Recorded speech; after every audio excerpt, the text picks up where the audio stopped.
So there's a pretty important difference between being accessible and being palatable, although there's a significant amount of overlap between the two. Accessibility considers the author's relationship to the audience, and palatability only considers the audience.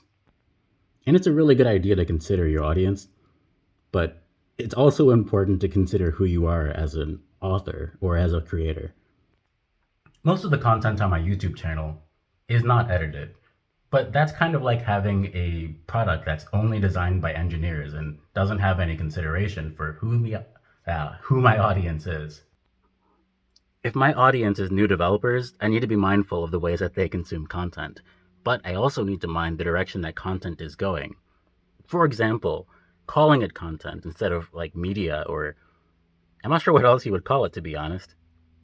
The main thing is that it's pretty hard to tell as a new person entering a space which things are entertaining and which things are helpful. And prioritizing content that people click on instead of content that actually points them towards directions that further their career or development makes the floor. How do I describe that? I guess it just promotes superficiality.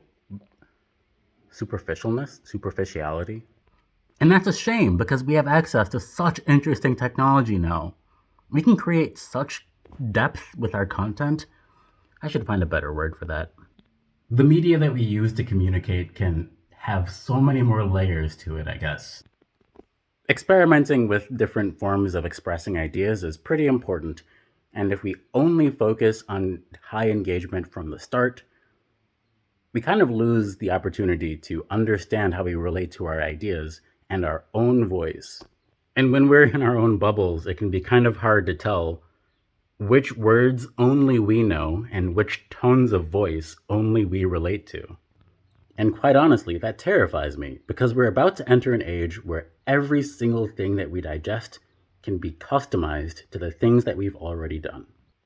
And if I only do things because I've already experienced them, I will not grow as a person.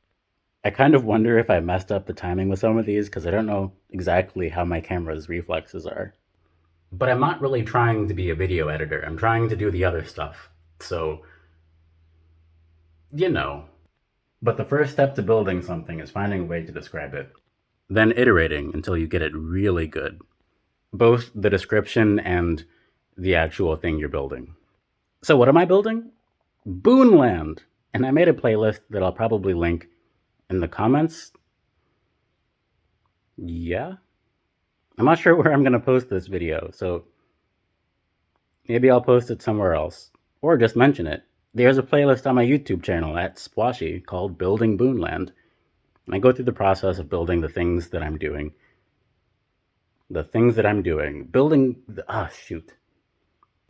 Anyways, that's the amount of thought that I'm putting into this video.